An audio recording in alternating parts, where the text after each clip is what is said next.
SS Rajamouli dream project Mahabharatam. ఈ cinema గురించి ఎప్పటినుంచో అనేక వార్తలు వినిపిస్తున్నాయి. రాజమౌళి తన సినిమాలకు సంబంధించినంత వరకు ఏ విషయమైనా చాలా గోప్యత పాటిస్తారనే విషయం తెలిసిందే. అలాగే మహాభారతం సినిమా విషయంలోనూ అదే జరుగుతుంది. కానీ తాజాగా రాజమౌళిని స్వయంగా మహాభారతం మూవీ గురించి ఒక ఆసక్తికరమైన విషయాన్ని వెల్లడించారు. తన స్టైల్లో మహాభారతాన్ని మలుచుకోవడానికి టైం పడుతుంది. ఆ తర్వాత ఏ పాత్రకు ఎవరైతే బాగుంటుంది అనేది నిర్ణయించుకోగలను అను బదిలిచ్చారు. ఇక మహాభారతం సినిమాలో ముగ్గురు హీరోలను డిసైడ్ చేశారు రాజమౌళి. శ్రీకృష్ణుడిగా ఎన్టీఆర్ ని ఎప్పుడో ఫిక్స్ చేశారు.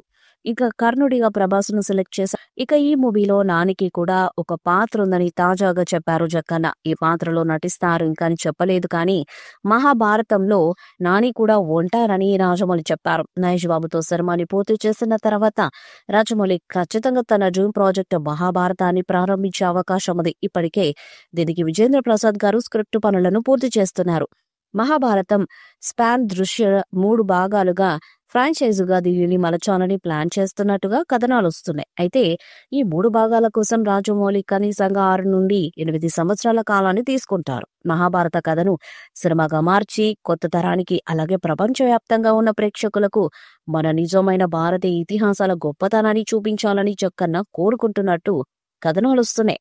అయితే రాజమౌళి ఒకే ఫ్రాంచైజీకి కట్టుబడి 8 సంవత్సరాలు గడపడం అంటే అతడు తన షష్టి పూర్తి దశకు చేరుకున్నట్టే. అంటే అది రిటైర్మెంట్ ఏజ్. రాజమౌళి వయసు ఇప్పుడు 51. మరో 9 ఏళ్లు అతడు మహాభారతం అన్ని భాగాల్ని పూర్తి చేసి రిలీజ్ చేయాల్సి ఉంటుంది. ఈ ప్రయత్నం చూస్తుంటే అతడు మరో ఇండియన్ జేమ్స్ క్యామరూన్లా హార్డ్ వర్క్ చేస్తున్నారనడంలో ఎలాంటి సందేహం లేదు.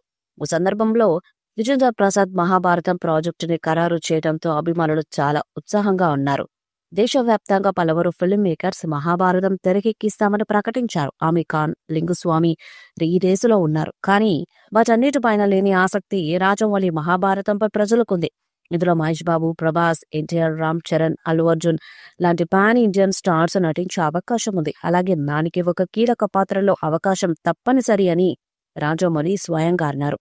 విజయ్ దేవరకొండ, విశేష్ లాంటి టాలెంటెడ్ స్టార్స్ నటించే అవకాశం ఉంటుంది. అయితే ఇంతమంది స్టార్స్ తో పనిచేశాక అప్పటి ఏజ్ దృశ్య రాజమౌళి కెరీర్లో మహాభారతం చివరి ప్రాజెక్ట్ అవుతుందని కూడా అంచనా వేస్తున్నారు. ఈ వీడియోపై మీ అభిప్రాయాన్ని కామెంట్ బాక్స్ లో తెలియజేయండి. ఈ వీడియో మీకు నచ్చితే లైక్ చేయండి, షేర్ చేయండి, కామెంట్ చేయండి. మరిన్ని అప్డేట్స్ కోసం మన ఛానల్ ని సబ్స్క్రైబ్ చేయండి. నోటిఫికేషన్స్ కోసం పక్కనే ఉన్న గంట సింబల్ ని కొట్టండి.